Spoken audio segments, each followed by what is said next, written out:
All right, ladies and gents, welcome back to episode 79. Truly episode 79, not like last week when I screwed that up. This is the Change My Mind podcast, and we are part of the hashtag Dorkshared Gooniverse, along with Geeks Worldwide and Midnight.fm Radio. We are, of course, the People's Podcast. We are the prettiest podcast. I might have a question about that a little bit later on. And, of course, we are the official podcast of Nuance, and I am Wesley Sykes, and coming through the other side of the ether is the Fulton Reed to my Dean Portman, Mr. Nick Fryer. Nick, well, how are we doing today? I'd like to point out that we're the prettiest podcast in the hashtag Dorkshared Gooniverse. There may be prettier podcasts out there in the ether. Well, do I want to be the prettiest podcast, though? That's the real question. Why wouldn't you want to be? I don't know. I'm not sure if I want to be associated with pretty, you know? Why not? What's wrong with that? I want to be rugged. I want to be devastatingly handsome. I think you can be a little bit of everything, can't you? Pretty sounds foofy. Foofy? What is the matter with you? Foofy? Yeah, I don't know. It's just my mind. You know, you have yet to change my mind on that. How's that, huh? I mean, I feel like I feel like you can be rugged and pretty. You just gotta when you're rugged when you're out, you're working, you're getting your hands dirty and everything. You got the flannel on, all that stuff, cowboy boots maybe, and then later on you get cleaned up and you maybe shave a little bit, and boom, you're kind of pretty. I'm not sure if those words are synonymous, but maybe at some point throughout the course of this episode here, you will change my mind. But at first, I'm going to open the board up to a little line of questioning here. Oh, okay. If you could be an animal, any type of animal, Nick, which one would you be? This is a nice lighthearted softball to ease things up here. It's a softball, but you know that I always have a follow-up question for these. Is it what do I think I would be, or what would I like to be? No, like a lot of people say, this is my spirit animal, quote unquote, my spirit animal. Like maybe what would your spirit animal be? I think my spirit animal is a wolf. I think, huh? They're definitely my favorite animal. I mean, if that counts for anything. Are you a lone wolf, perhaps?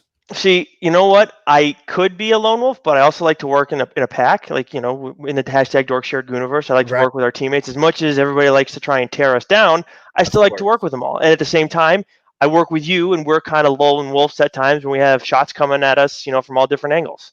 That's true. We gotta watch our sixes on the regular here. Even if it's friendly fire, you can never know where it's coming from here. The wolf is an interesting choice.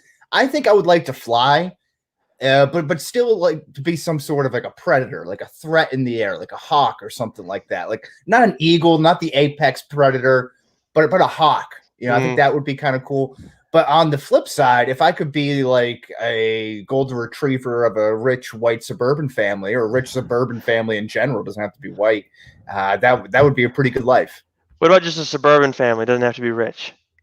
Rich. I would prefer money. Okay, fair enough. It's funny is when you ask that question, of course, Mac and Goo does Mac vs. Wild, and then I'm thinking, what animals would everybody else in the hashtag Dorkshared Gooniverse be? We'll have to figure that out at some point. But when you said hawk, circle back, yeah. Well, when you said hawk, I thought, well, Rossi would be a chicken hawk. Absolutely, 1,000%. Oh wow, you're coming right out of the gates. We're not even 5 minutes into the show, and you're already throwing shots out, huh? I'm just evaluating. It's what I do. I'm a professional evaluator.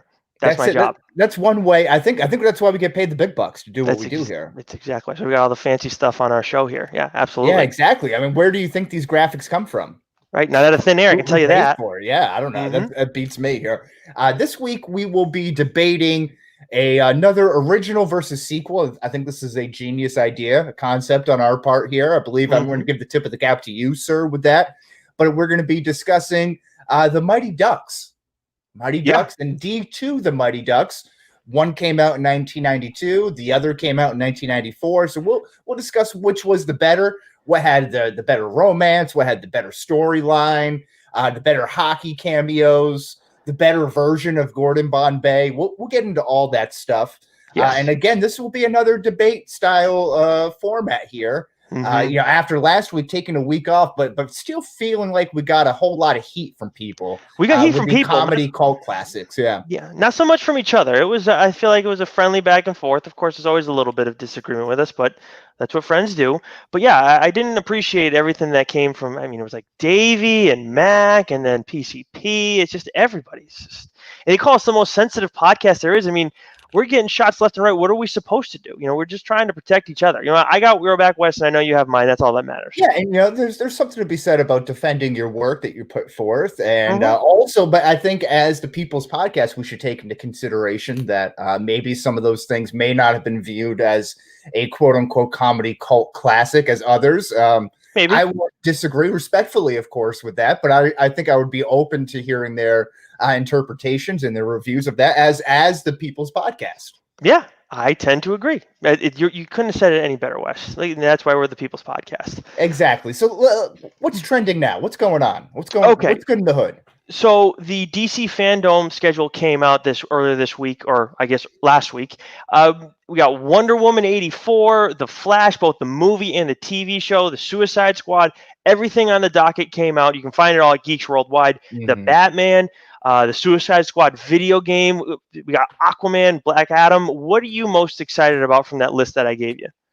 Yeah, I mean, I think I'm interested most in the movies for the most part, because I'm not really a comic book or video game guy here. So I think, leading off with Wonder Woman 84 seems like a really strong start. You got a lot of pop at your lineup. Maybe that's a power hitting leadoff hitter, I think, with Wonder Woman 84. So I'm excited to see what they roll out with that. But also the Flash movie. This is something that's kind of been thrown out there a lot about where they're going to go with it. I think so many people want the Flashpoint idea and that type of storyline to be incorporated.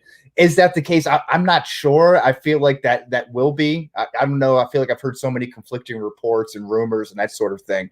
Has that been out there? What the plot line is going to be for that? There's been nothing firm to stand on. It's been back and forth the whole way. I mean, obviously we wanted Flashpoint. We're not getting Flashpoint. Seems like, and it's so I don't know what it's going to be, but we'll have Fandom and figure it out. And that's going to be coming up. That's coming up this weekend after this episode. So very excited for that. Yeah, August 22nd, I believe, this Saturday. This Saturday coming up. And then for me personally, I mean, I'm excited for Wonder Woman, but I feel like we have a pretty good feel for what's going on there. The Suicide Squad, but the other one too. For me, 100% the Suicide Squad. Yeah. The biggest one though for me outside of the Suicide Squad, you know what? Black Adam's right there, but I'm probably going to go with the Harley Quinn animated series. I really enjoyed it. I know Goo has enjoyed it. Billy D from PCP has enjoyed it. We did that whole special on after the second season, kind of looking back, and we haven't heard about the third season. I would imagine it's going to be on HBO Max. I'm hoping they're going to keep it going because it seems like they have pretty good momentum. And if they're going to do Green Lantern stuff or Constantine stuff or Justice League Dark, whatever, animated on the HBO and HBO Max now, it is, right? I get so confused with all right. I think that's what they've settled on. Yeah, HBO Max. So they have all that going on. I would love to see that continue forward because I think they've done well with it. I think it's been funny whether you like the first or second season more. I think they've both been good. So and now that's on HBO, maybe you'll give it a shot. Yeah, and I know Mac and Goon Billy D did an adult animation draft. I think the Harley Quinn just missed out on it, but did get a mention. As an honorable mention on there as well. So I think that was their most recent episode. I think Billy drafted it. Oh, Billy someone did draft it. Okay, yeah. I knew it got brought up at some point. Yeah. Well, you know what? If you know what, you guys can go back and listen to that episode and you'll know whether or not. That's the case. You have to figure it out for yourself. That's a good big market tease. I love that. Julia Sykes. I love the support from the lovely lady out there on the Facebook Live. Right now, she's out enjoying a little bit of an afternoon brunch. So she may be storming in here at any moment. Who knows? Okay. I mean, she's going to make her presence felt. Now, we got some trailers this week too, right, Wes? Yes. So we have the Devil All the Time trailer, which is a Netflix movie set to come out on September 16th. Tom Holland, Robert Pattinson. It looks like Place Beyond the Pines. If you've seen that movie, that's Bradley Cooper and Ryan Gosling's in that. It's like this kind of like backwoods crime, slow burn thriller type of a movie. I like that. The trailer looks amazing. Yeah, whoever cut the trailer did a fantastic job. I'm hooked just from that. What the movie actually turns out to be, I have a feeling it could be a little bit more of a slower burn. It's got that kind of like southern draw to it, where they both are like backwoods country type of characters. Yes, but I'm all in on Pattinson's character. He seems awful. Anytime you're dealing with a preacher who seems slightly evil, those are my kind of villains because like we're not talking about like the real like evil preachers that we see or priests that we see today. We're talking about these guys who are corrupt and trying to manipulate the system, and they're just kind of businessmen, but their greed is what consumes them in all this. And I want to see what Pattinson's character is hiding. What is it that he's doing? That's where he's trying to cheat the system, manipulate these people. Yeah, I get a real Paul Dano vibe from There Will Be Blood. Now, he wasn't like a bad character per se, that preacher character that he played in There Will Be Blood, but it was a very unnerving, unsettling type of a role and performance that he put forth. And I think Pattinson was the big takeaway from this. I think we're kind of in this era of Robert Pattinson where he's kind of in the hot streak, his peak right now, if you will. Yeah, because it was how many years ago where he had what the hell was the Twilight stuff, but he was almost like looked down upon. Like, I felt like he was like kind of like ridiculed for this, but now he's kind of like overcome that. He got ridiculed and probably made a lot of money, and now it's time for him to show off that he's a real actor, and now he can make some more money again after he took that. I mean, it felt like time off. I don't remember seeing him in anything, and this is the first for me with Tom Holland too, seeing him in a role outside, like it's a main role or leading role outside of Spider-Man. So yeah, that's a good point because he did do Onward, but that's a voice role there. Right. But I can't really. I don't think he's done anything else that I've seen him in. Not that I know of the MCU. Yeah. Yeah, and then the other big one that we got too, of course, was The War with Grandpa. And, oh my God, this looks absolutely outstanding.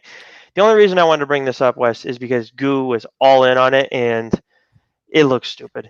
It really does. No, he's not all in on it though. He wasn't? I don't think so. I thought he was making fun of it. Oh, you sure? I could have been misinterpreting that. I don't want to put words into another person's mouth here. That might be assault in some levels. But yeah, I don't think that was the case. I think if you go on Netflix right now, I believe there's a movie that just got re-released onto there. It's Dennis the Menace. This is essentially what this movie is. It's an updated Dennis the Menace, Home Alone. You got like an older, goofy, kind of a aloof, bumbling old man, and then you have this like sharp, quick-witted guy who likes to like pull pranks on everyone. Like that's essentially what this movie is. It's probably going to do well. Yeah, it was based off of a best-selling book. Apparently, I didn't know that, but that's what the trailer said. Someone wrote a book on that premise. I guess so. There's some big names. There's some good names in this movie. Yeah, but I don't know how you write a book like that, and it does well. That seems. I guess so. I can get how you make a movie I guess so. Yeah, that's true. I mean, I only read books with pictures in it, so who am I to talk? That's true. Okay. Anything else? How about this? How about Forbes announced his top paid actors in 2020? Okay. Do you have any guess at who the top is? I know you saw the list already, but I mean, my guess would be The Rock, and I would be right. Yeah. Yes, exactly. Yeah. Dwayne Johnson comes in number one at $87.5 million. Which is to be expected. Number two, Ryan Reynolds at $71.5 million. I'm trying to think of what he did. Maybe, I don't know. I don't know how the payment structure works, but he just did Free Guy, right? Or Free Man. Like I know that movie's not out yet, but that's probably already in the can. Did that didn't come out? I don't think so. No, I think it did. Yeah. It did. Yeah. Okay. Yeah. But I mean, we didn't see it. And he also did Detective Pikachu too. I forgot that they did the voice work on that. Yeah, but the only two I'm seeing here that he did for this year were Free Guy and The Croods 2.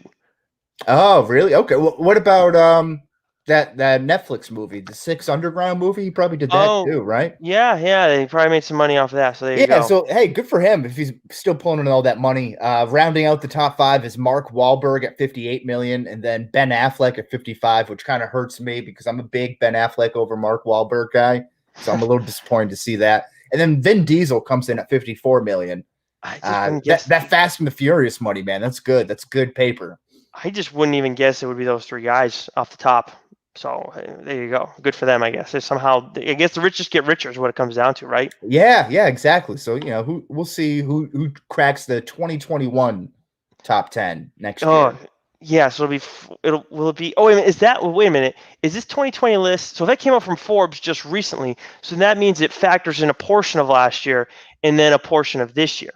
I would imagine it's like Madden. The Madden ratings for 2020 are based off of the 2019-2020 season. It's probably something along those lines. So that would make a little more sense, because we'll probably see those numbers way down for next year. I would have to think. Yeah.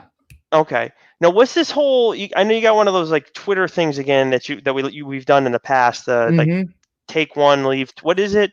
Yeah, so this is from Lights Camera Barstool, that podcast there, and it's delete one of these 2007 movies from each row. So in the Okay. first row, you have I Am Legend, Transformers, and Ratatouille. The Okay. second row, you have No Country for Old Men, There Will Be Blood, and Zodiac. It's a tough group. And the last one is Superbad, Hot Fuzz, and Juno. Okay. You know what? Honest to God, I can't remember seeing There Will Be Blood. So, I. Well, I'm probably getting rid of Ratatouille for the first Okay. row. For the second row, I'm probably getting rid of Juno. And then the middle one is such a tough one. I don't know where I'm going with. I haven't seen There Will Be Blood, so I guess I got to go with that. So we're kind of similar. I'm getting rid of There Will Be Blood because as much as I love all those movies, I never go back and rewatch There Will Be Blood. I've seen Zodiac a couple of times on Netflix. That's a long watch, but a good watch. And the same thing for No Country for Old Men as well. I'm probably getting rid of I Am Legend because the dog dies in that movie. I can't. That's always a tough look for me in that one, even though it's a good movie. Transformers, you get primetime Shia LaBeouf and Megan Fox. That's a really good 1-2 combo right there. And Ratatouille, little fun. A rat who's a chef. It's a good time for me. Okay. And I'm not a big English comedy guy, so get rid of Hot Fuzz. Oh, there you go. Okay. Yeah. What is it? Yeah, it doesn't do it for me. Yeah, Simon Pegg. Yeah. Yeah. Oh, okay. All right. Well, that brings us to the comic book minute, Wes, and of course, we'll have plenty of stuff going on TLDR this week. That's on Thursday at 8 over on Doc's Twitch stream, and right here on the hashtag Dork Shared Gooniverse Facebook page. And I know I teased a certain book that is from an indie publisher that people would know last week, and then I kind of flip-flop before the show. But the book I originally teased, I am going to discuss this week. I hadn't seen the show that has come from the book, so I want to make sure I can see that so I can compare it, because I feel like a lot of people have seen the show and haven't necessarily read the book, so I can kind of give you guys that understanding. That's a big tease. Very long tease there. Yes, so I apologize for the length, but maybe people will figure it out from that. All right, DC has Nightwing 73 coming out this week. I am reading and reviewing that, and I'll probably review Dark Knight's Death Metal Guidebook. That's 46 pages long. I'm sure that's a little bit too much for you, Wes. And then Wonder Woman Annual 4 is out as well. The big one for Marvel that caught my eye this week, they have Star Wars Bounty Hunter 4 coming out, but Maestro 1. And we all know that that's the bad guy from Marvel Contest of Champions. Of course, it's not the only time we see Hulk in that setting, but I'm sure more people are familiar with that if you haven't read the books. IDW has Transformers versus Terminator issue 3 coming out. I got to be honest, I didn't even know this was a thing. So that's kind of cool. For anybody who likes those properties, there you go. There's something you probably want to pick up the trade for, at least if you haven't been reading it. Doc talked about Once and Future on TLDR last week. Issue 10 comes out this week. And then we also have from Boom Studios, Power Rangers, Draken New Dawn issue 1. And I'm all about this Shattered Grid stuff with Lord Draken and everything. So I will absolutely be reading that. We'll probably be talking about Power Rangers soon on TLDR. I don't know when, but I don't think it's this week. And that's it. I love that. That's great. How's the TLDR life going for you? It's going good. I love talking about. I like that I'm able to talk about the debate with you, and then just relax and have a calm time with Doc. It's cool. It's the best of both worlds, I would say. Some might say the yin and yang. Yes. Yeah. That's exactly. I wouldn't. Some might. Some might. Yeah. Not you, but I can understand that. All right. We're moving back onto the main topic here. You're good with the comic book minute? The time's up? Yeah, I'm ready to go.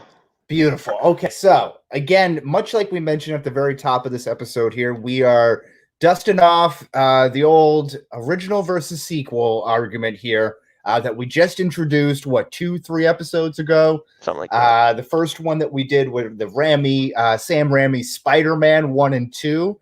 And to follow that up, we thought we'd do an equally great movie series, The Mighty Ducks. Now, do you want to take the 1992 Mighty Ducks first installment read here? Absolutely. The tape? Yeah, absolutely. So this is about a self-centered Minnesota lawyer who is sentenced to community service coaching a ragtag youth hockey team. Got a 6.5 out of 10 on IMDb. I'm going to cite this because Wes gave it to me, a 23-65 split on Rotten Tomatoes. That means nothing to me. It made $50 million at the box office, $6 million opening weekend, and it topped out at number 2 on its debut weekend. And it was in theaters for 14 weeks. Tell me about the sequel, Wes. All right. Well, the sequel, D2 The Mighty Ducks, came out in 1994. And the tagline is, can Gordon Bombay's team win the Junior Goodwill Games in California in spite of all the setbacks? Ooh. This had a very actually similar ratings, I think. Similar, they're all kind of in the same ballpark here, but a little bit lower. 6.1 on IMDb, a 20/59 split on Rotten Tomatoes, 45 million overall worldwide, with a $10 million opening weekend. I think that's the only thing that it has in its favor over the original as far as these stats go. Okay. I'd spent 2 weeks at number 1. Actually, that's a little bit, spoke too soon there. Its debut weekend and then its third weekend. The second weekend was number 2, and it was in theaters for 40 weeks, despite only making 45 million. So that was a little bit. I don't know if that's accurate. That all that information's from Box Office Mojo. You know how I feel about that. It's kind of been hit or miss recently since it's gone pro. Yeah, that's true. But I think that when it comes to this kind of stuff, they're generally the most accurate thing we're going to find on the internet, especially when we're talking about movies that came out when I was, 1 year old and 3 years old. You were 7 when the first one came out? Yeah, that sounds about right. 1992, 87. I was 5 and 7. Okay, so you were prime age for these movies, for sure. Yes, exactly. And it's amazing to go back and watch both of these movies and see the bad guys and think that how intimidating they were to me at that time. And look back now, they just look like little snot-nosed brats, you know? Yeah. I remember as a kid always seeing these pumped on Disney Channel, to the point where I actually thought these were Disney Channel original movies at first. I mean, it seems like they could have passed as that. When I saw them don't you dare. No, we're not going to do that. These are great movies. Both of these are great movies here. Oh, no, that's not what I mean. I love them. They're classics. Don't get me wrong. High quality output here. There are plenty of awesome Disney Channel original movies. Of course, Hocus Pocus, who could forget? But I'm just saying that it just struck me as I'm not sure Hocus Pocus is a Disney Channel original movie. That's not an original either? I don't think so. Hocus Pocus. Oh, wow. I don't think Disney Channel original movies have the type of pull to pull in Sarah Jessica Parker or a Emilio Estevez or even a Joshua Jackson at that point. You know, Joshua Jackson was a hot ticket. We'll get into that a little bit later as well. I think this child cast is pretty great.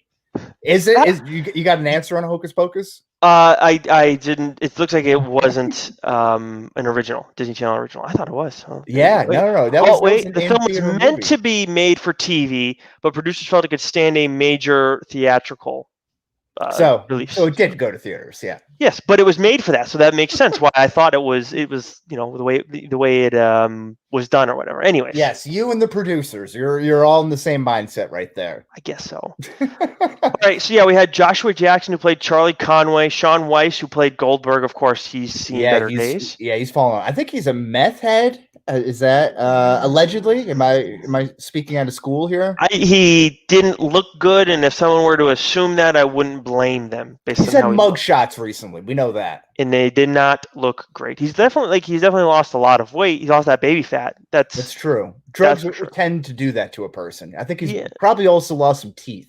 Yeah, I think that's fair. And you know what? Drugs tend to do that to people too, depending on the ones you take, like maybe meth.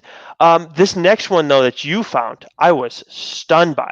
Yeah, this was, I did not know this. Of course, plays a very small role in Mighty Ducks, the first one. But Terry Hall, who's Jesse Hall's younger brother, is Jussie Smollett. Who, of course, comes from, I guess, some sort of political fame now, if you didn't know that. But I believe he was also in the show Power. I could be mistaken about that. Wasn't it Empire? Empire, that's it. Excuse me. Yes. Yeah. Yeah. It's the same show, I think. I've never seen Power, so I'm not going to go along with that joke. I have no idea. We had Danny Tamborel, was Tommy from Pete and Pete.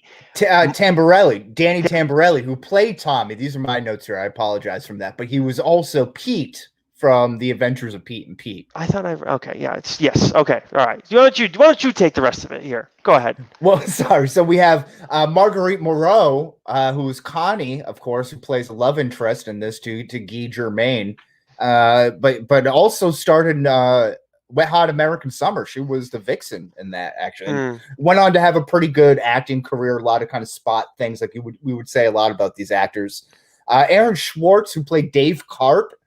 I believe he was only in the first one. I don't believe he was in D2, The Mighty Ducks. But he was, of course, the star of Heavyweights, and then went on to lose a bunch of weight. He's kind of a stud now. Had a little bit of a run on Gossip Girl, Law and Order, NCIS, that type of stuff. Brandon Adams from Jesse Hall, who we already mentioned. He played in The Sandlot, and he had a pretty good run. He was in The Sandlot, then Mighty Ducks 1, Mighty Ducks 2. That's a pretty good run for a child actor, I would say. De Nunez, absolutely. That kid threw smoke, and he had the Kansas City Monarchs hat too. Satchel Paige throwback. He was one of my favorites in that movie for sure. Yeah, absolutely. And then we have Matt Doherty, who was, I think, a lot of kids' favorites throughout this series. He played the role of Averman, which I always thought it was Aberman, but it's with a V. Averman. That's a little interesting there. But he was in Home Alone. He was one of the cousins in Home Alone, and he was also in So I Married an Axe Murderer. And then D2, The Mighty Ducks as well. So he also had like a pretty good child star run in the late to mid 90s there. So Connie, because I remembered her as a kid, and I was like, I think I had a crush on her as a kid, and I see her now. It's like, well, or now, or at least when she got older, and it's like, oh, she looked good. Yeah, yeah, for she was throwing some heat at Wet Hot American Summer for sure. So the one that you didn't mention that I'm most stunned by, and I think is the most important to touch on in all of this, is Fulton Reed is now Foggy Nelson. So actually no. So I'm gonna take this a step further. So everybody knows Foggy Nelson is from Daredevil. So this means not only is Mighty Ducks in the Marvel Netflix universe, but this also means that the Sandlot is part of the Marvel Netflix universe too, because Kenny De Nunez and Benny the Jet Rodriguez are in these movies under different names as well. Well, it's not Benny the Jet Rodriguez. In the second movie, it is. Oh, Luis. Yeah. Yes. Yeah, absolutely right. Yeah, that's a good point. Wow. We love a good shared universe here in the hashtag Dork Shared Universe. So anytime you can point that out, it's great. But now let's put the pleasantries to the side. Let's put our friendship on pause for a moment, and let's get down right to it. Okay, let's start with the first one. Which had the better storyline here?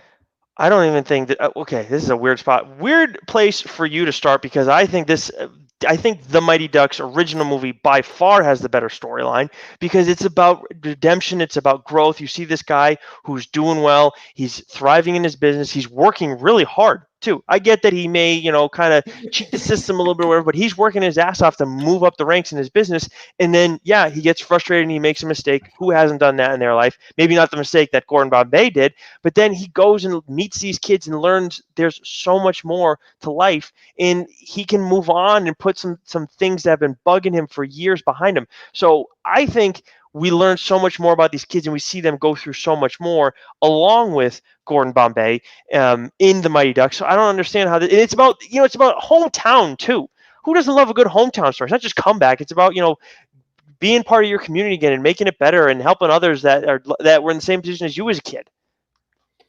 You know what's the only thing better than a great hometown story?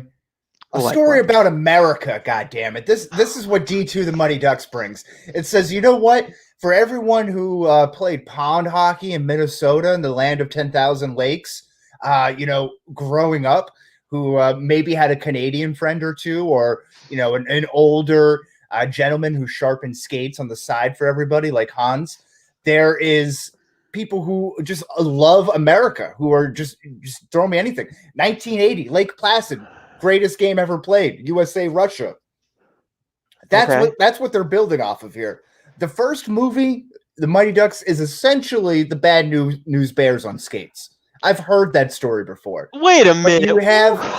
You have this team that this ragtag group of kids who won a state title in Minnesota suddenly get picked as a team to go represent the country in the Junior Goodwill Games. And then you add in a little bit of flavor from all over the country.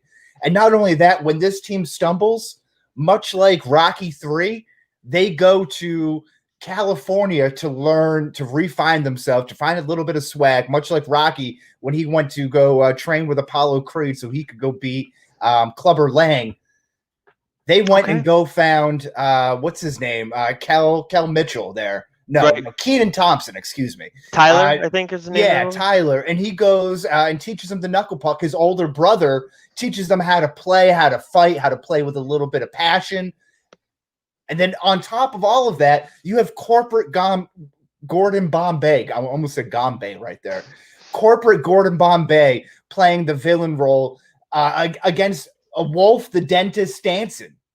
Mm-hmm. He's like trying to become him, and then he has to defeat him to realize that he's better than him. It's a fantastic storyline. So basically, almost flawless. So you have the So wait a minute. So I didn't even think about. I just threw a lot at you there. No, but I didn't even think about how you. So you incorporate Rocky 3 in this. I looked at it and said, okay, well, it totally rips off the whole miracle story. And then, honestly, at the end of it, Wes, we're going to talk about the villains, homage. It's not ripping off. Well, it kind of rips off Rocky 4 too, if you think about it too. Basically, you have a knockoff Ivan Drago in this movie, who's from Iceland, which we've seen. For those who don't remember from the Eurovision.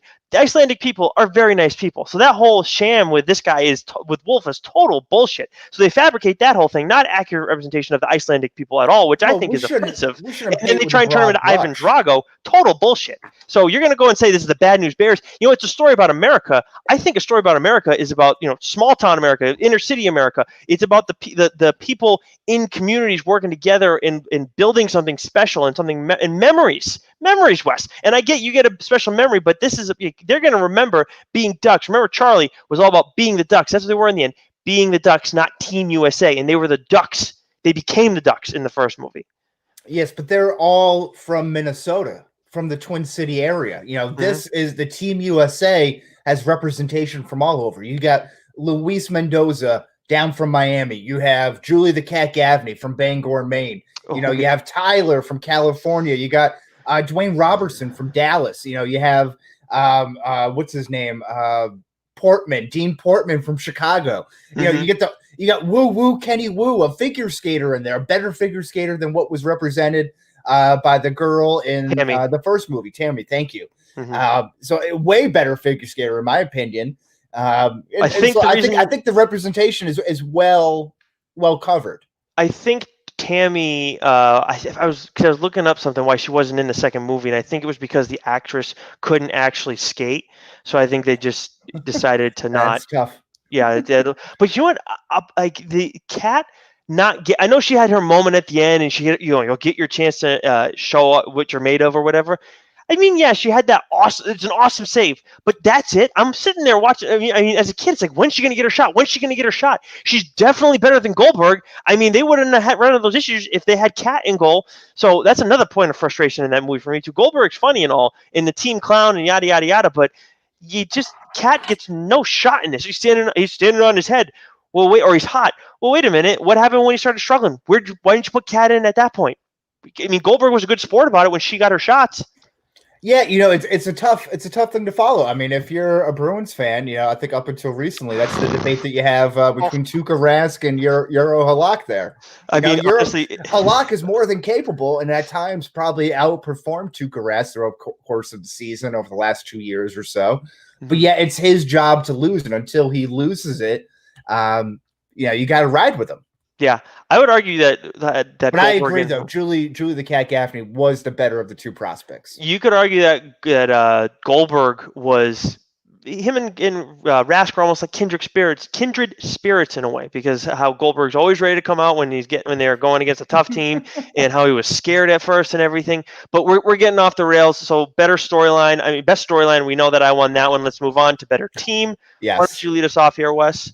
Well, again, so this touched on already what we're talking about with the representation. You have a real puck artist, if you will, someone who's a real showman and crafty with his hands with Dwayne Robertson. You have a better complementary goon than Fulton Reed in Dean Portman, who I think Fulton at least has the slap shot. Dean Portman's there just to muddy things up, I think. He's just there Pretty much. as a strict enforcer, a Sean Thornton, if you will. Again, you have it's reserves all the way around, right? You have a better Charlie Conway. You have Banks there, who again, who's kind of in and out, but because he has the whole wrist injury throughout it. Right. But he's a far better player than where he was. Again, it's just the evolution of these kids as they get older and they're playing at more together and playing more games more often. Their skills only going to rise up. And then again, I would also throw in Tyler with the knuckle puck. He brings a complete X factor there that no one can really account for. So I think this team is deep. I think this team's loaded. And the pieces together with the continuity of not having to build up and find out who each other are like you do in the first one as a leg up to this team. So when I think we both have different definitions of better team here. Yours on paper, absolutely better. But so are the 18, 19 Celtics, right? They were great on paper, but what did they do? Nothing. Now I understand your team. Well, they won. They won the Junior Goodwill games. I'm aware that your team won that. That's impressive and all that. And that's good and well. But my team from the first Mighty Ducks movie, they came from nothing. They got their coach, and then they came together as a team, and they were a unit. They were a family. That's why they were hurt when they heard what Gordon had to say to Coach Riley. Of course, the kids didn't understand sarcasm all that well. Whatever happens, mistakes and whatever. But they were able to overcome that and very quickly too, and then come back together and bounce right back. And they had each other's back from once they became that unit. They had each other's back when Riley took out one of the top players on the Hawks after he knocked down. I think it was Tammy that they knocked down. Yeah, it wasn't. yeah. I think it was. So he right away, no thought about it, and there's no like romantic angle to that whatsoever. He saw her get taken out. It's this girl who's gets his cheap shot. He's like, that's my teammate, that's my quarterback, and I'm taking that guy out right away, no questions asked. Your team is so skilled and everything, and we have this great opportunity, but then they all like lose their shit and they freak out and they have there's a lot of chemistry issues. I don't think my Ducks team would have had those problems if they were given the same opportunity in that movie at the end. You mentioned opportunities. I want to bring up some of the rulings in this Minnesota Pee Wee Hockey League, because this team was essentially like 1-9-1 on the season and still qualified for the playoffs, play one game, and then suddenly go to meet the Coach Riley and the Hawks in the championship final for the state. I'm just a little curious about how this bracket is made up and what the qualifications are for this Pee Wee hockey team. So if they're, they hadn't won a game. And in fact, I believe it was Connie who was making note of like them actually scoring goals in specific games that they lost because those goals came so few and far between. It was a real sad ragtag group of people here. Do they have heart? Sure. But they also have some fat on the team. That's not there for D2. Peter, that little like rough guy who I think he like grew up to like boost cars somewhere. He always had like the leather jacket with like the flannel tied up like around his waist sort of thing. Like he was kind of like the Italian guy. He's gone. Dave Karp, who's the star of heavyweights, he's gone. I don't think he really brought a whole lot to the team.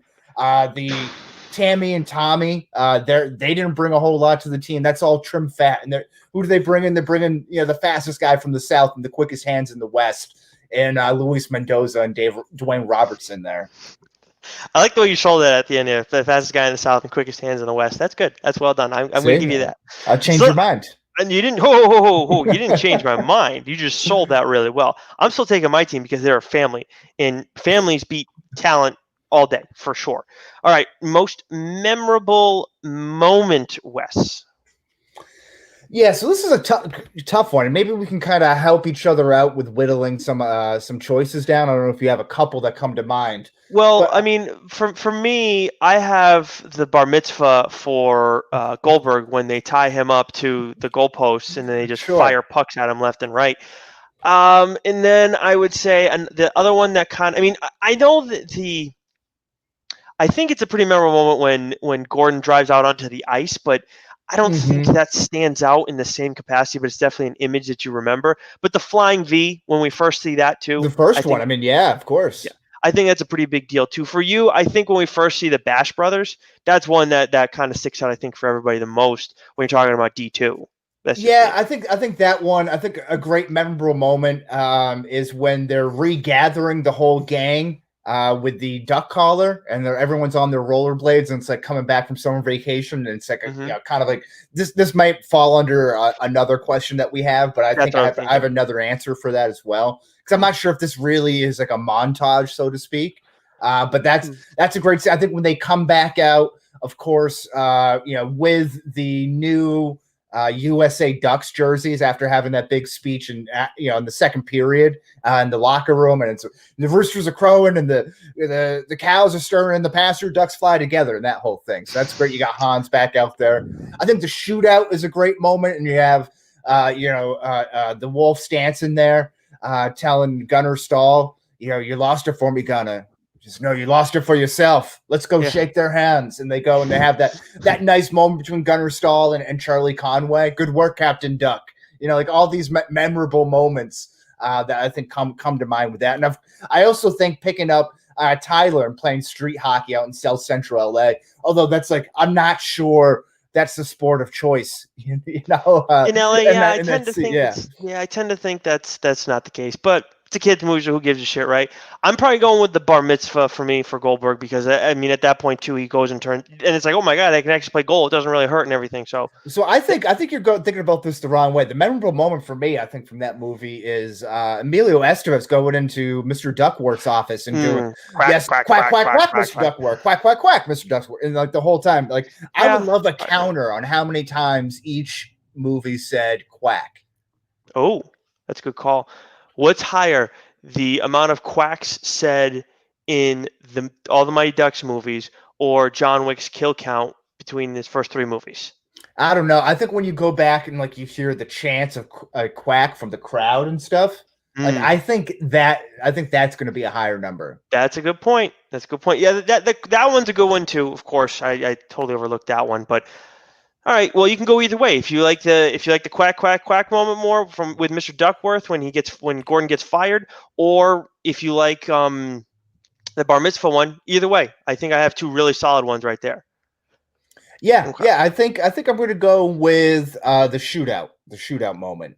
Okay. Yeah, I think that's it for me. This one's the easiest one for me. I think this is an easy sweep for me. The best romance, of course, Charlie's mother and Gordon Bombay, fall for each other, and she's a woman who's been in relationships before, but is no longer with her husband, and having a kid makes things more challenging for her in terms of having a relationship and having it go farther along. I'm sorry. Go ahead. I didn't mean to cut you off. No, it's okay. Well, so go ahead. Please. No. You go, please. At this point, you've stolen my momentum. I think at this point you're making the wrong choice. And I'm trying. This is me trying to extend an olive branch to you. I think the choice that you should be going with is Connie and Guy Germain. They have their moment on the ice when they're skating around. Right before the playoffs start, they're holding hands. They're at the Minnesota North Star game. Right, they kiss at the end. They're holding hands in the stands at the Minnesota North Stars games. Like, it's a really cute romance that actually blossoms even further in D2. Right. It does blossom even further in D2, but I think if we're just looking at the Mighty Ducks, the first movie, I'm not worried about your movie in terms of what goes on in mine. I think that relationship and seeing how Gordon handles that situation and how he assures Charlie's mother that his intentions are pure and all this and whatever, and he cares about her kid and whatnot. To me, I think it's a great message. I think that's important for all kids to kind of see. I don't know. Now, you don't think it's a little weird that Charlie is like kind of pimping out his mother onto Gordon Bombay?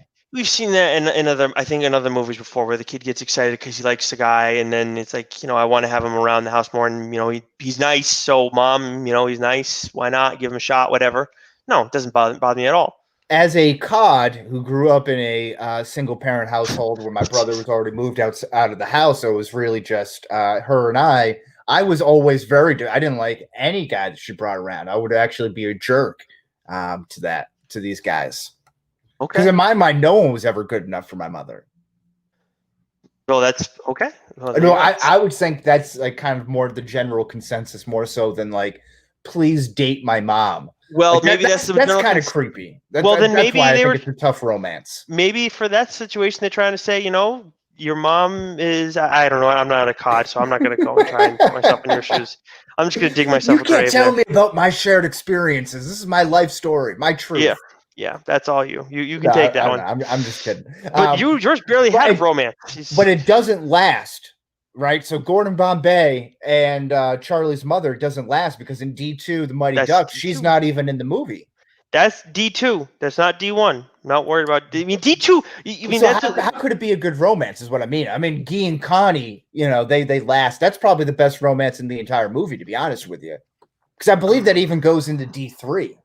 Well, that's fine. If you want to, if you like, okay, again, if you like that one, then you can take that one. I think for my movie, because we're arguing about our movies, not the entire story. My movie, I thought that romance was better. I thought that's all. When we talk about yours, Charlie's mom has already gone off and gotten married. He's only been away for a friggin' year. He goes and dates that Icelandic chick, Traitor, and then I guess it didn't work out in the end. And then he goes and dates the tutor after, or doesn't really date the tutor. He just gives her the kiss on the cheek after she is coached and stood in for him or whatever. Well, you're gonna go with Connie's romance though. That's assuming. Well, I was thinking Connie and Guy. I think that's Gordon Bombay, corporate Bombay, doing a great job of using some of that swag that he has to pull the Icelandic trainer, because he's out kicking his coverage big time there. Yep. But I think I might go a different route here. I think the best romance is a bromance. I think it's the Bash Brothers between Fulton Reed and Dean Portman there. I think that's a great display of male companionship. And I think, it comes out in a very masculine way, but it's also, very seductive and feminine in some ways. Oh, is it now? Okay. It could be interpreted as such. All right, then. I guess I didn't ever thought about it that way as a kid. I just thought it as their best buds. That's all. So yeah, bromance, sure, whatever, fine. All right. It's right. You're gonna go. I guess you got no other real romances in this. May as well take that route. All right. Well, you don't have to be rude. That's I don't have to be. You're right. Better pro hockey cameos, Wes. Yeah, so this one is kind of tough because he's at, if we're just sticking to hockey here, right? So we have the great one, Wayne Gretzky, who comes in and gives a little pregame speech for everything. You got, a little local favorite there with Cam Neely. You got Chris Chelios. You got Luke Robitaille in there for hockey players, but you also get, Christy Yamaguchi, Greg Louganis, Kareem Abdul-Jabbar's in there. A lot of good, Gordon Bombay, corporate Bombay, rubbing elbows. Yeah, I mean, he like yours. This is a category that you may or may not have picked out, and I may have no. Like, it's a tough one for me because I have McRae and then I have Mike Modano. Which look, I mean, Mike Modano's a stud, but I didn't know Basil McRae. I mean, I'm not a big hockey guy, but I knew who Mike Modano was, and he's a friggin' stud. And I know he got a cup in '99. I think it was 98, 99, with the Stars. But that's one where you're not getting those cameos if it's not for the success of the first movie. But I can't really use that as a knock against you. That's not entirely fair. So if you like Mike Modano more, then you vote for my team. That's really what it comes down to. Yeah. No, I hear you. Do you think Gordon Bombay took Mike Modano up on that offer to go play minor league hockey? Like, do you think Mike Modano? Of course he did. How else did he get that tryout? That's what I'm thinking. But they don't really reference it and right. He's already coming back and Gordon Bombay's walking with a cane and he's 34. He's a hobbled. Well, he got smoked. He got smoked at the beginning of the movie when he's going. They give him an old man cane or something. I know it's 94, but they got to have something better than that, right? I guess they could probably have something better than that, but. Yeah, but he definitely took up Basil McRae on that, and I do want to touch on that because, a little bit later once we get done with our categories, because I think there are some messages in this movie that are important for people to have an understanding of, especially when it comes to your movie. That I think when this is a kids movie, and I just want to address a couple things at the end. But let's hop over to Now there were two categories that I looked at and said, Wes might win these. And it was the pro hockey cameos. Again, I mean, when you have Wayne Gretzky, that's the best hockey cameo you can get. It's him, Bobby Orr. So better montage is the other one. I think you had some pretty good ones in here. I had some as well, but I think I like yours more, especially the one at the beginning. Well, the one in the beginning, that was where my first thought when they're gathering everyone back up. But that's, I think, the most up there for the most memorable moments for me. So not to borrow, two things from the same category here. It's fair. I'm going to go with the "We Will Rock You" music montage when Team USA is out there and they're finally coming back. And I think this is when they're in the Ducks jersey, I believe, and they start really kind of, putting some force, throwing their weight into Team Iceland, who were just like roughed them up for so long. And I think that really gets gets you going. I get jacked up for that part. And as someone who never played hockey, who doesn't know how to skate, like that movie made me want to go out and at least try to maybe bring the milk crates out with me for some support. But at least like go out there. Okay. With the first one, there's obviously the training montage, and that involves the bar mitzvah and all of it. But I mean, there's also when they're coming back against the Hawks, I think is also good too. And so I mean, I go with one of those two, but I don't know. I like those two that you mentioned more, honestly. So, but I'm willing to concede those two. We have so many other categories. Okay, I like that. All right, then this is one where I think I win easily. Better opposing team in villain. Again, your guys are watered down Ivan Drago is what it comes down to. The guy's name is Wolf the Dentist Stanson. Tell me that is not one of the greatest villain names of all time. I mean, it's a good one, but Ivan Drago, I will break him. I mean, your guy again it's that from Iceland, so it's not realistic. And I mean, Drago would murder your guy. Literally would murder your guy. Talking about Drago, though. I'm just saying, but that's who he's copying. Yeah, you brought up before how I copy the Bad News Bears. Riley is a hack. Coach Riley is, I think, somebody that most kids can say they dealt with at some point in their lives, a coach or an adult who left a lasting impression on them because they were an asshole. And then for this guy to get his chance to fight, to go back at him. So for adults, they may appreciate that character more than they appreciate Drago. So, I mean, because there's got to be stuff for parents in there, too. And Riley is that guy. And you know what? They probably have coaches like that they coach against in their Pee Wee, Pop Warner, Little Leagues. So you're saying the compelling argument for Coach Riley is that he was an asshole coach who was hard on his players that all athletes to some degree could relate to. I think you also just described Wolf the Dentist Stanton, but his name is Wolf the Dentist Stanson. Oh, but okay, so your guy's a copycat version of my guy. No, he's a better version of it because again, he's not only a villain. You see him playing against Gordon Bombay in that 3-bar drill. He blows up the beach ball, which again, very intimidating when he's got the hockey gloves like that. That's pretty good forearm strength in my opinion. So he hits him on the bad knee. So you get that villain right there. Then you already know he's the coach of the biggest and baddest team, and he does the same thing that Coach Riley does, but he does it with a European accent, which makes him a better villain. Yeah, but Riley also does that thing with a collar that pisses you off every freaking 5 seconds. Yeah, that is a pretty douchey move. That's a pretty douchey move. I mean, at least with Wolf, he is a former professional hockey player, and he's coaching a national team. All right, so you can be a little bit of an asshole. This guy's just a little league jackass who thinks he's awesome, and he's just like, "What are you doing, dude? You've been coaching this Pee Wee team forever. That's it. That is it." So I think after the game, you could go out and kick Coach Riley's ass. I think Wolf the Dentist Stanton would be able to defend himself a little bit more. I'm not sure if you'd be as willing to fly off the cuff and kind of run your mouth to him as you would to Coach Riley. I'm not afraid of either one of them, but either way, better jerseys. My argument here is I don't see them selling the D2 jerseys in Olympia Sports, but I'm pretty sure I've seen the original Mighty Ducks ones in there. Yeah, and that's good. And those are nice with that kind of like Miami Hurricane duck. It's kind of like the same similar type of duck there. But I think those are great. But those are also because you see like the Forrest Gump jerseys and the Jackie Moon jerseys and the what am I thinking of? Vaughn from Dodgeball?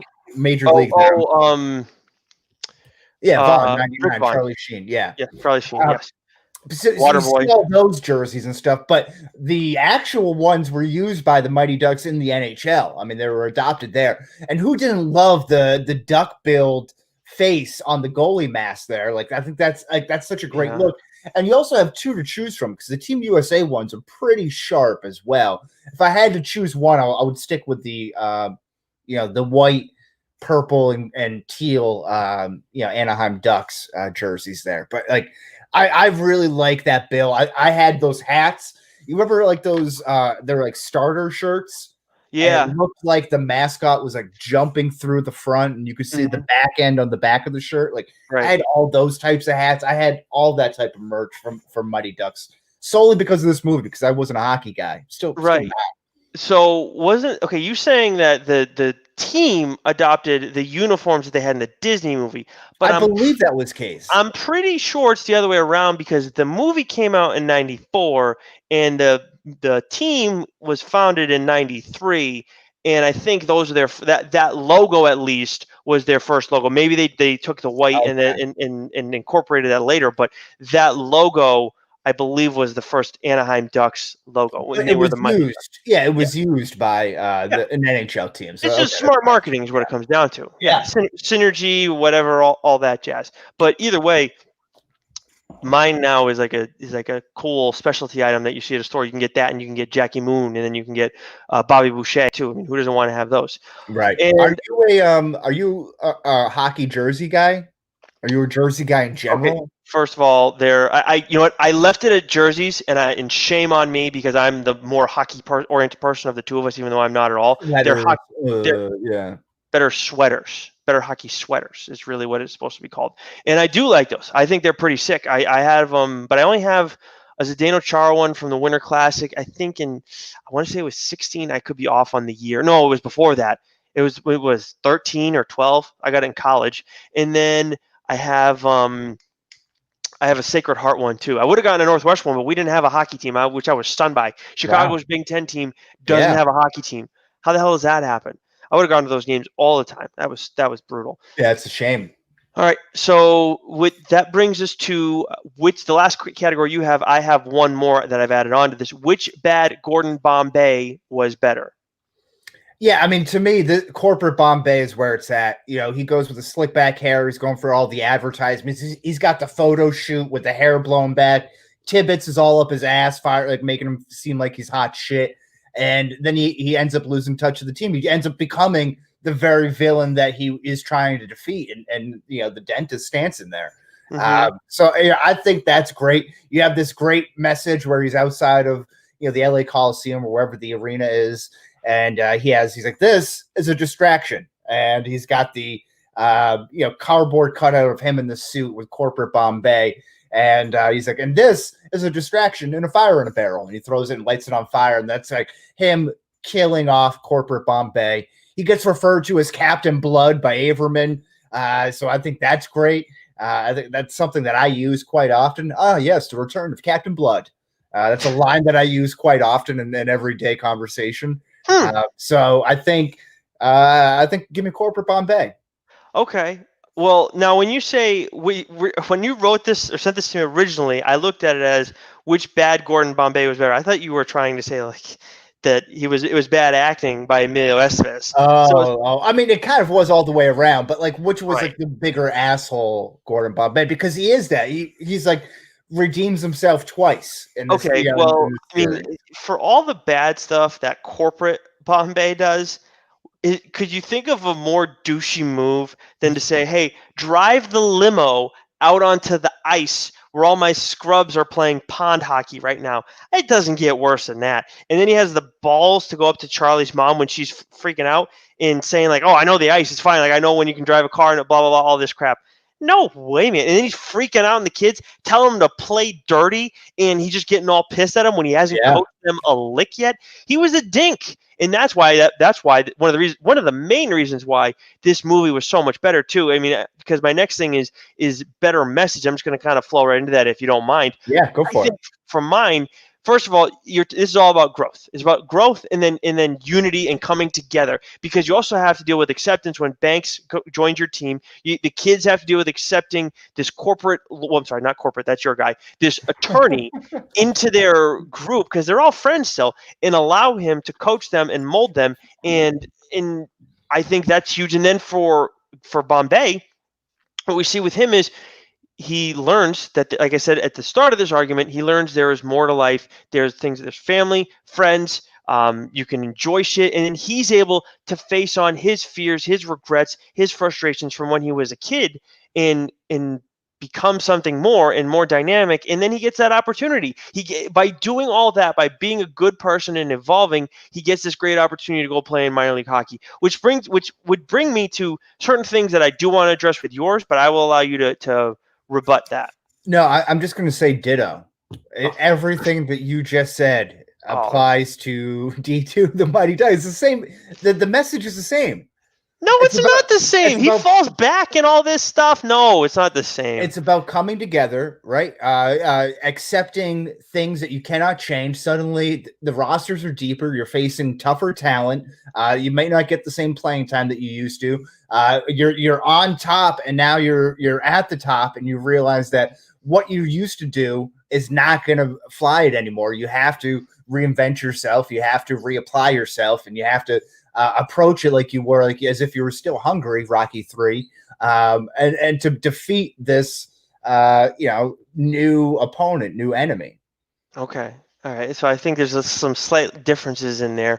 But it's all essentially the same, though. It's like, okay. The message I would say is that's a wash to me. Now, all right, fine. So there are some dangerous parts about D2 that I think got ignored, and people watching this growing up as kids and everything. First of all, so Bombay gets his shot at playing in the minors. That's a cool, nice thing, whatever. At the end of my movie, but then with your movie, he's been in there for one season. He's getting his shot, and like a legitimate shot. Mine was just a tryout, which okay, whatever, fine. Look, I've tried out for pro teams, and honestly, well, pre-COVID or pre-Gobert, excuse me, everybody could kind of do that, and because there's these open tryouts and whatever. Mm-hmm. By him being close to being a top dog in the minors and close, like one step away from the NHL, that sets a ridiculous precedent for kids where it's like you can step away, you can have all this talent in the world at what Pee-wee level. So he was he looked like he was at most 9 years old when that traumatic experience happened. So he's 9 years old, and then he steps away from the game.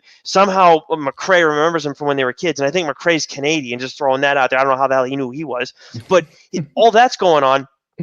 And then he goes into this next movie, and he hasn't played for years, and now he's almost in the NHL. It's an insult to the NHL, and then it sends the wrong message to the kids. So that's dangerous. I think you think it's dangerous. Yes, I do. And then here's another one too. Think children are in danger because Gordon Bombay had a meteoric rise through the AHL. In direct danger? No, but I think in the long haul, they get them. It's misunderstood. And I think, look, don't get me wrong. Parents got to teach their kids and everything like that, but they're not helping them there. And then talking about parents, we have Hans is gone in your movie, and we get his brother Jan.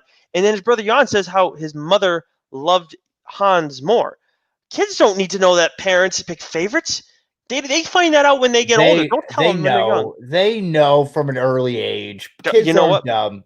You know what? My brother and I never knew that, and I still couldn't tell you who our favorites are, but it's messed up, or who our parents' favorites are, but that's messed up that you're telling kids that at a young age, that's actually a thing. So that's awful. How about just allowing a drunk DUI defense lawyer just coach some random kids? That's actually dangerous. Like, it worked out in the end, and he wasn't driving anymore. You said. Mm-hmm. It's the first offense, though. Yeah, but he should have lost his license. That was his first DUI, but he has had multiple driving offenses. He has. Yeah. Oh, yeah. That's right. The moving violation rate was like 10 or 12 or something to that effect. But if it's the first DUI, guess what? He got punished. His license was suspended, and he had to go and do 500 hours of community service. That's no small feat, Wes. You want to do that? I agree, but let's be honest here. That was the first time he was caught drinking and driving. Mm-hmm. Probably not the first time that he was doing that. That could be true, but the kids don't know that in this movie. The kids you got to clean Gordon Bombay in D2 the Mighty Ducks. You have him coming off a run where he was a peak physical athlete, not a booze hound defense lawyer. Busan. Actually, you know what? Speaking of Gordon too, this whole thing in your movie, where they ask, what is it? Oh my God, what's the merchandise guy's name? Hendrix. Yeah. Okay, where that guy Tibbets is his name. Tibbets, right? And he works for Hendrix. Okay. Yeah. He goes and tells Gordon that, oh, you're going to coach Pee Wee hockey and we're going to give you all this money. And, you're putting him on par with Pat Riley and Mike Ditka. Again, what are we telling children? Like a Pee Wee hockey coach can be on the same level as these guys? That's just stupid. That's just nonsense, too. And then the whole thing with Charlie's mom, too, I don't want to overlook that. How it's been a year. Gordon just moved on from her or didn't stay in touch with her, and then she moved on and already went and got married. So everybody those two lost their shit in your movie. Yeah, I mean, I would say, you want to talk about things that are unreal. I mean, the amount of coverage that a Pee Wee Youth Hockey League gets in the newspaper and a broadcast. I mean, the level of professionalism in the broadcast team for this 1-7 hockey team that gets front page of America's #1 hockey newspaper. It's Minnesota. That's an unreal expectation. If you ask me, I don't think that's very good. At least with the Junior Goodwill Games, that's an international tournament that's being held. It's a big event that takes a lot of planning. It's not some podunk Minneapolis District 5 hockey tournament. Well, what about the bullshit nonsense that these kids who are playing, again, like, they're a step above Pee Wee hockey. I don't know what that is. Again, Wes and I did not play hockey, but this idea that, now you're playing in the Goodwill Games, which I've never heard of in my life. Whether or not they're real, I don't know. But it's probably like the Pan Am or like the Can-Am tournaments. Like, I remember having so many friends that would go up and play Canada or like go up and play at Lake Placid against like other like-minded like Canadian teams. The most popular like amateur like kids event, Wes, in America is the Little League World Series, correct? Yeah.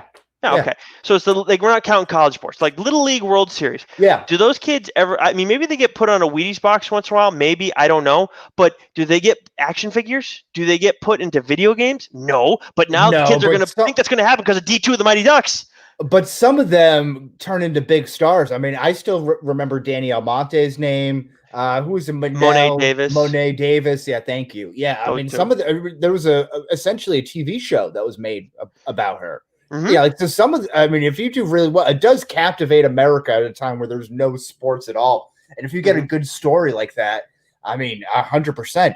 How about when Barstool or like any of these other websites do, like the fun lineup things like they do on ESPN, and you get that fat kid. He's like, my name's, and I just hit dingers. Like those, they become like viral sensations. Like they are kind of propped up, and then you follow them because then you get someone like Barry Bonds or something who comes up, and then they become a major league player.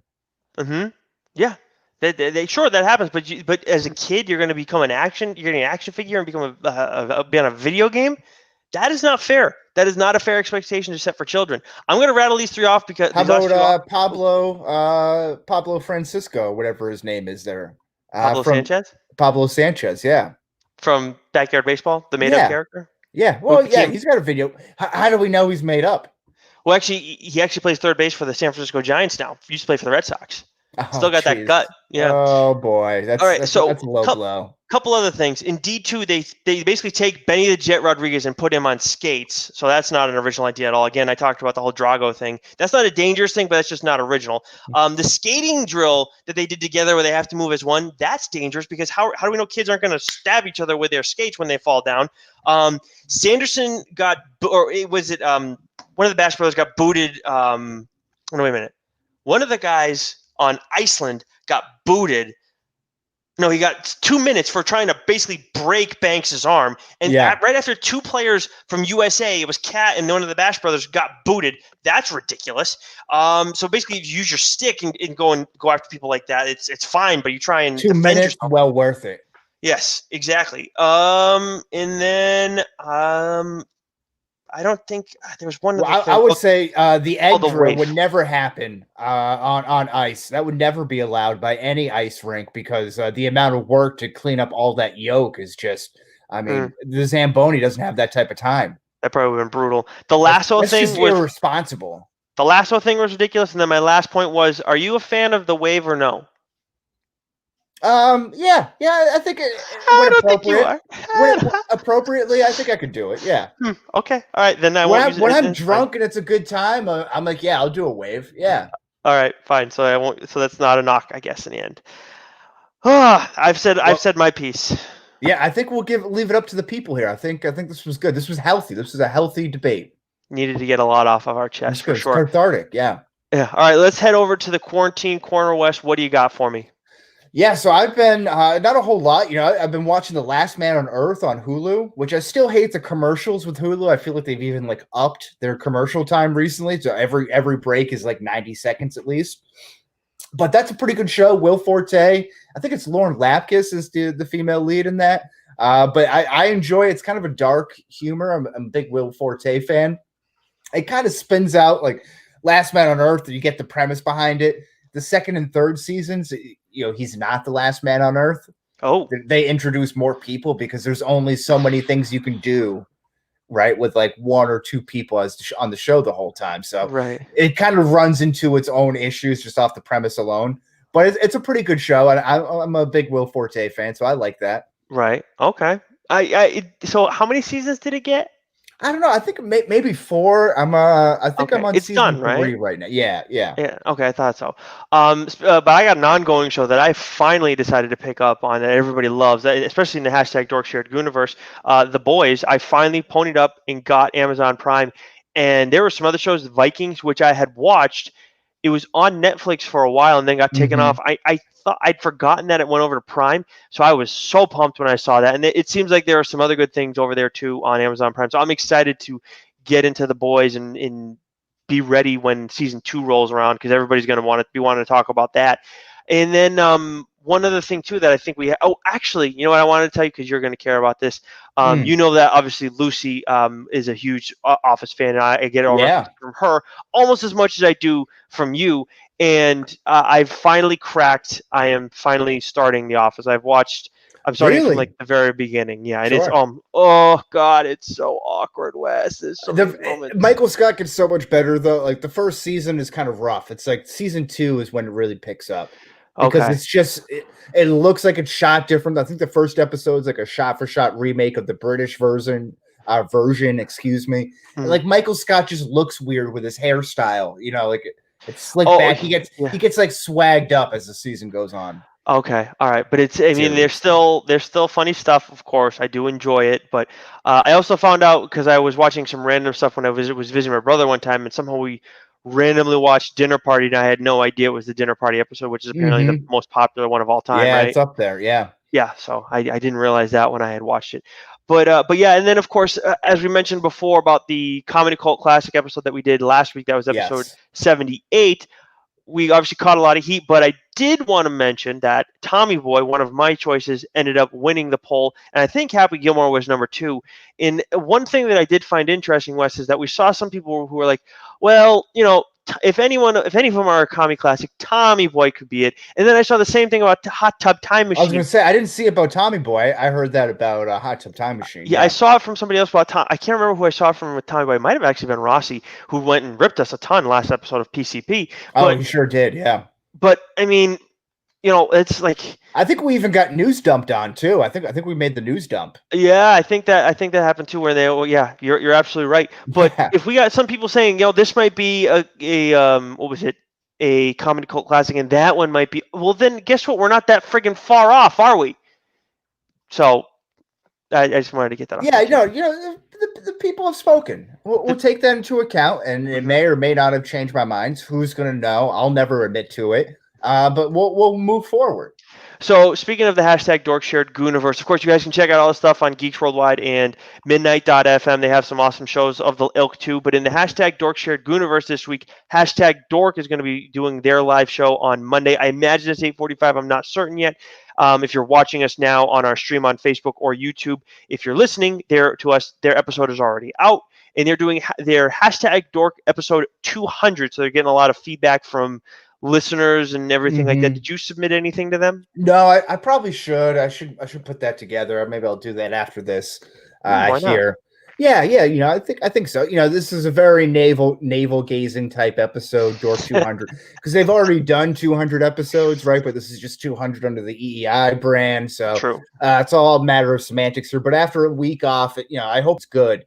Just hope it's worth it at this point. Yeah, well, I think Keith may or may not have been on vacation last week. Yeah, I guess so, but that doesn't mean anything to me. Right, because you're the listener, you want your content, right? That's all you care about. Yeah, exactly. Well, for those who are looking for, every time you're looking for a second episode of Dork, there was always a Change My Mind episode, so you can, or if you're new to the universe, or the show, you can go back and listen to some of our old arguments. Of course. Mac and Goo already did their live stream, so you can find that on the Facebook page or their YouTube channel. They did the Mac and Gooey Vault Die Hard, which is, I believe, their 1988 movie. Is that right? Yeah, sure. That sounds right. Yeah. Okay, and then PCP, I almost never know what the hell they did. They're planning. They're the ones that say it at the end of the episodes too. I know. What did they say? I think it's another music. No. They're doing candy. That's what they're doing. They're doing candy. Like a candy list. Right. Yeah. Mm-hmm. I'll tell you what. I am very, very, very excited for their Disney draft that they're teasing. I think they're going to do that in September. One of us has got to get in on that. Yeah, we will. Yeah. If you seem really into it. I'd hate to take that away from you. I'm into regular Disney princess. Well, I appreciate that, but I'd be more than happy to just listen to it because I think that's going to be an awesome episode. Yeah, it's a good idea. On it. Yeah.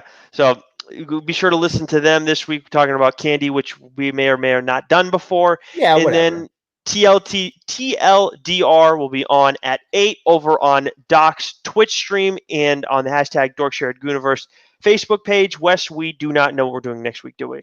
No, but that's the way I like it, though. Keep people on their toes, keep us on our toes. But we do have to go back to, at some point, I feel like we've been putting this off, Thor the Dark World for our MCU rewatch vault. Oh, that's true. We haven't done that. And I feel like that's just movie. I've been dreading that for some time now. That would be a good episode to introduce Rossi to our show. I think maybe we extend the olive branch and then get that out of the way. Hey Rossi, we want to have you on. What? Oh yeah, what are you guys talking about? Thor: The Dark World, the best movie in the MCU ever. Yes. Oh, I like that idea. Thought of him, yeah. Right. We'll see. Maybe not. I don't know. Maybe it's just me and you. I don't like sharing you all the time. But until next week, then, Wes. Yeah, same bad time, same bad place.